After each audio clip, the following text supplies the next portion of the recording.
Testament challenge his people, and therefore you and me, because it is God's word, to choose. Choose this day whom will you serve.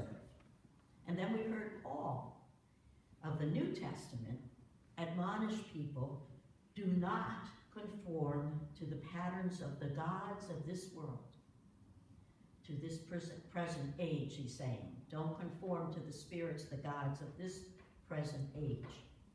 In other words, don't let the world squeeze you into the mold it has ready for you and me. Well, Joshua is telling us that every day we make choices. So choose this day. Every day and every moment of our day, we are making choices about who we are going to serve. God or mammon. God or the pleasures and the idols, the gods with a small g of this world. How are we going to spend our time and our energy? What will be our pursuits? And so he says, choose. Choose.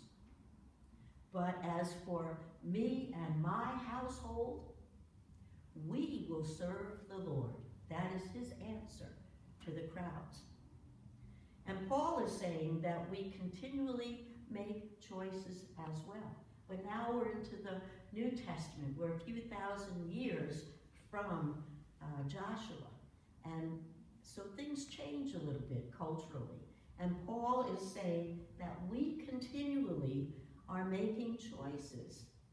Choices that will either say we honor what the world values, or we're going to honor God. We follow the world's ways, or we follow the way of our Lord and Savior. We will let the false gods of the 21st century and our culture now draw us in and shape our lives if we are not careful. It will shape, the world will shape our hopes, our dreams, our goals, our pleasures, our pursuits, and our priorities. The gods of every age and every generation, they'll never surrender. They may lose you and me for a little while. They may lose you and me for a day or through one of our choices that we've made to honor God, but they will never go away. They will be back tomorrow. That you can count on, because Satan, the devil, and all his empty promises wants to grab us away from God. So let's talk about pleasure for just a moment. Pleasure is a god with many gods. Pleasure has taken center stage in our lives here, in our society, in our world, in 21st century America. We want pleasure. We look for pleasure. We seek it out. We want school to be pleasurable. We want our workplaces to be pleasurable and fun. We want our homes and our lives, the spare time that we have, our leisure time, to be full of pleasure and fun. And we want to enjoy our jobs. And we want to find pleasure and joy in our employment. But now I want you to think about the turn of the 20th century. So we're talking about, you know, the roaring 20s, but before that, when industry came in and agriculture was on its way out in terms of livelihood and sustaining yourself. Do you think that someone would say, let's go plow 40 acres. That's what I want to do today for pleasure. No, they didn't do that then. They were busy trying to survive. They were not looking at plowing 40 acres as fun and pleasurable. It was to sustain their lives. But now, in our post-agricultural society, we're busy. We're busy looking to fill our time. We compartmentalize our lives so much more. We have our time in school, and then we have our time on vacations. We have our time at work. And there seems to be, as busy as we think we are, we manage to find pleasure. We manage to find time for the things that we want to do. However, what's different about today is that we think we deserve pleasure. We think we deserve fun. And all the advertising that goes on tells us we deserve. And so we deserve to take our leisure time and our financial resources that we have left over that generations before us didn't have. And we want to take it, and we are told to use it for pleasure. Now let me be clear. Pleasure is, in and of itself, is not a sin. Pleasure and having fun is, in and of itself, it's not evil.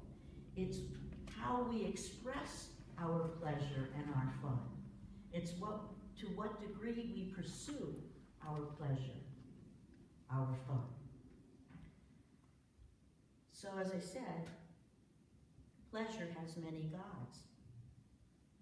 Food, sex, entertainment, sports, dance, alcohol, drugs, pornography, computer games, the computer websites that we go to, and so much more. They can all be turned into gods. Notice I said they can all be turned into gods. And when that happens, we are succumbing to the quest for the elusive narcotic of pleasure. And the gods of pleasure whisper into our ears, wouldn't you like to scratch that itch? Wouldn't you like to feel good for a little while? Wouldn't you like to have more fun in your life? I have what you're looking for. I have what you're looking for right now. Turn to me. And so often that allure is tough to resist, and we bow down to these gods. And we become absorbed in the pleasures and the idols and the gods of this world, which are not good, which are not healthy, which can draw us into an evil and sinful web. And why I say that is because if we're overeating, we wind up with health issues. If we're over drinking, we wind up with broken relationships. If we're spending all our time on computer games,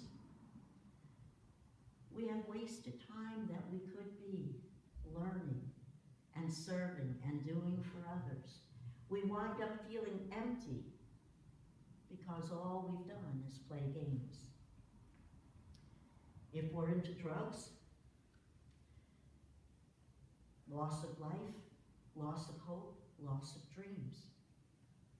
If we're into pornography, we wind up with confused morals and relationships that go nowhere. If we're into money, we have a loss of peace. And some folks even lose their families and those relationships. You see, God withholds his blessings in the very areas in which we lift up these false gods. You get that? God is not going to bless our pursuit of the things that take us away from him, take us away from having him enthroned in our lives. And so that's why when we serve false gods, when we pursue these other things, we often wind up in pain, with brokenness. Because God does not want us to follow those gods, so why would he bless us in the pursuit of those gods. Remember, 2 weeks ago, I think we talked about God is a jealous God. In the most wonderful way, God is jealous.